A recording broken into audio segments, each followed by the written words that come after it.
안녕하십니까?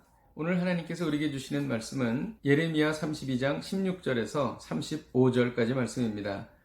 내가 매매 증서를 네리야의 아들 바룩에게 넘겨준 뒤에 여호와께 기도하여 이르되 슬프도소이다. 주 여호와여, 주께서 큰 능력과 패신팔로 천지를 지으셨사오니 주에게는 할 수 없는 일이 없으시니이다. 주는 은혜를 천만인에게 베푸시며 아버지의 죄악을 그 후손의 품에 갚으시오니 크고 능력 있으신 하나님이시여 이름은 만군의 여호와 신이이다. 주는 책략에 크시며 하시는 일에 능하시며 인류의 모든 길을 주목하시며 그의 길과 그의 행위의 열매대로 보응하시나이다. 주께서 애굽 땅에서 표적과 기사를 행하셨고 오늘까지도 이스라엘과 인류 가운데 그와 같이 행하사 주의 이름을 오늘과 같이 되게 하셨나이다. 주께서 표적과 기사와 강한 손과 패신팔과 큰 두려움으로 주의 백성 이스라엘을 애굽 땅에서 인도하여 내시고 그들에게 주시기로 그 조상들에게 맹세하신 바 젖과 꿀이 흐르는 땅을 그들에게 주셨으므로 그들이 들어가서 이를 차지하였거늘 주의 목소리를 순종하지 아니하며 주의 율법에서 행하지 아니하며 무릇 주께서 행하라 명령하신 일을 행하지 아니하였으므로 주께서 이 모든 재앙을 그들에게 내리셨나이다. 보옵소서, 이 성을 빼앗으려고 만든 참호가 이 성에 이르렀고 칼과 기근과 전염병으로 말미암아 이 성이 이를 치는 갈대아인의 손에 넘긴 바 되었으니 주의 말씀대로 되었음을 주께서 보시나이다. 주 여호와여, 주께서 내게 은으로 밭을 사며 증인을 세우라 하셨으나 이 성은 갈대아인의 손에 넘기신 바 되었나이다. 그때의 여호와의 말씀이 예레미야에게 임하여 이르시되 나는 여호와여 모든 육체의 하나님이라 내게 할 수 없는 일이 있겠느냐. 그러므로 여호와께서 이와 같이 말씀하시느니라. 보라, 내가 이 성을 갈대아인의 손과 바벨론의 느부갓네살 왕의 손에 넘길 것인즉 그가 차지할 것이라. 이 성을 치는 갈대아인이 와서 이 성읍에 불을 놓아 성과 집 곧 그 지붕에서 바알에게 분향하며 다른 신들에게 전제를 드려 나를 경노하게 한 집들을 사르리니 이는 이스라엘 자손과 유다 자손이 예로부터 내 눈앞에 악을 행하였을 뿐이니라. 이스라엘 자손은 그의 손으로 만든 것을 가지고 나를 경노하게 한 것뿐이니라. 여호와의 말씀이니라. 이 성이 건설된 날부터 오늘까지 나의 노여움과 분을 일으킴으로 내가 내 앞에서 그것을 옮기려 하노니 이는 이스라엘 자손과 유다 자손이 모든 악을 행하여 내 노여움을 일으켰음이라. 그들과 그들의 왕들과 그의 고관들과 그의 제사장들과 그의 선지자들과 유다 사람들과 예루살렘 주민들이 다 그러하였느니라. 그들이 등을 내게 돌리고 얼굴을 내게로 향하지 아니하며 내가 그들을 가르치되 끊임없이 가르쳤는데도 그들이 교훈을 듣지 아니하며 받지 아니하고 내 이름으로 일컫는 집에 자기들의 가증한 물건들을 세워서 그 집을 더럽게 하며 흰놈의 아들의 골짜기에 바알의 산당을 건축하였으며 자기들의 아들들과 딸들을 몰래 앞으로 지나가게 하였느니라.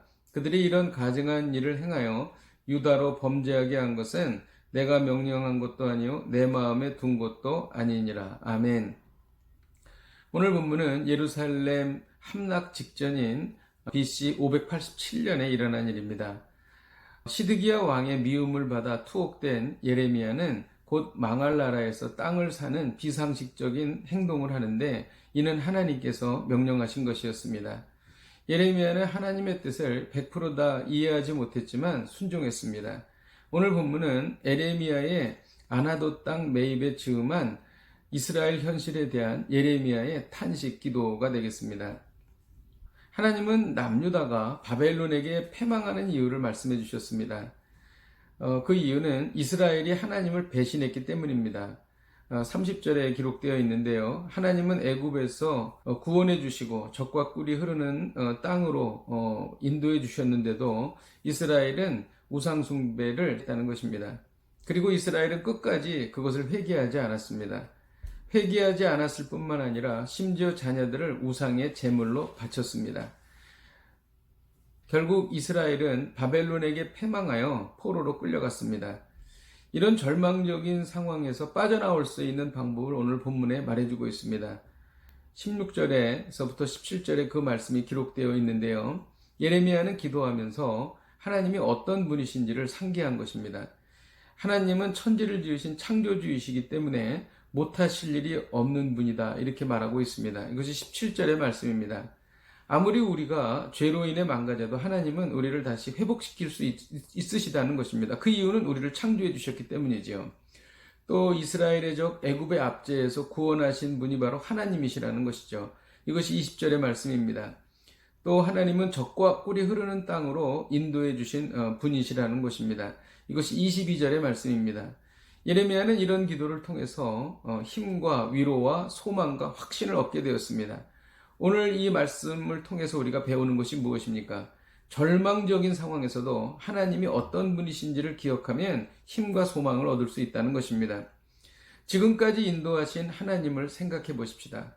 그러면 우리가 앞으로도 인도하실 하나님을 알게 됩니다. 그리고 지금의 고난을 이겨나갈 수 있는 것이죠. 우리가 하나님에 대해서 생각하면 생각할수록 하나님에 대해서 알게 되고 그러한 하나님에 대한 지식이 결국 우리로 하여금 이 어려움을 이길 수 있는 힘과 소망을 준다는 것입니다. 기도하겠습니다. 하나님 아버지 감사합니다. 많은 어려움 속에서 우리가 살고 있지만 그때마다 하나님이 어떠하신 분이신 것을 상기하고 지금까지 인도하신 하나님을 우리가 생각해 볼 때에 하나님 우리가 힘과 소망을 얻을 수 있음을 믿습니다. 하나님이 어떤 분이신지를 깨달아 확신하게 하여 주옵소서. 예수님의 이름으로 기도하였습니다. 아멘. 할렐루야. 오늘 하루의 일상을 사시면서 하나님이 어떤 분이신가를 삶의 순간순간 생각하셔서 힘과 소망을 얻으시기를 주님의 이름으로 축복드립니다. 내일 뵙겠습니다.